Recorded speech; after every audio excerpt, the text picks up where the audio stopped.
আমি করবই। যতদিন বাংলাদেশ থাকবে ততদিন জয় বাংলা থাকবে,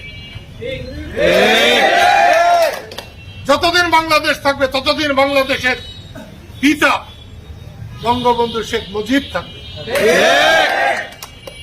আমি আবারও বলছি, যারা হটকারী করছেন তারা শেখ মুজিব আর শেখ হাসিনাকে একসাথে মিলাবেন না, আপনাদের খুঁজে পাওয়া যাবে না।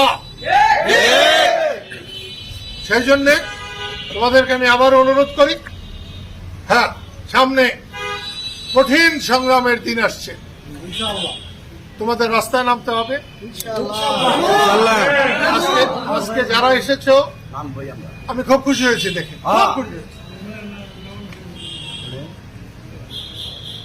শক্তির চাইতে বড় কোনো কিছু নাই, তবে সেই শক্তি হতে হবে নিয়ন্ত্রিত শক্তি। অনিয়ন্ত্রিত শক্তির কোনো মূল্য নাই। তোমরা কোনো চিন্তা করো না, ন্যায়ের পক্ষে সবসময় আল্লাহ থাকেন। পাকিস্তানিদের যে অস্ত্র ছিল, আমরা জয়ী হয়েছিলাম, আল্লাহ আমাদের প্রতি খুশি হয়েছিলেন, রাজি খুশি হয়েছিলেন। তাই আল্লাহ তোমাদের সবার প্রতি রাজি খুশি হন, এই আশাবাদ ব্যক্ত করে ভবিষ্যতে আমরা যখন প্রোগ্রাম দেব তোমরা দৌড়ে আসবে।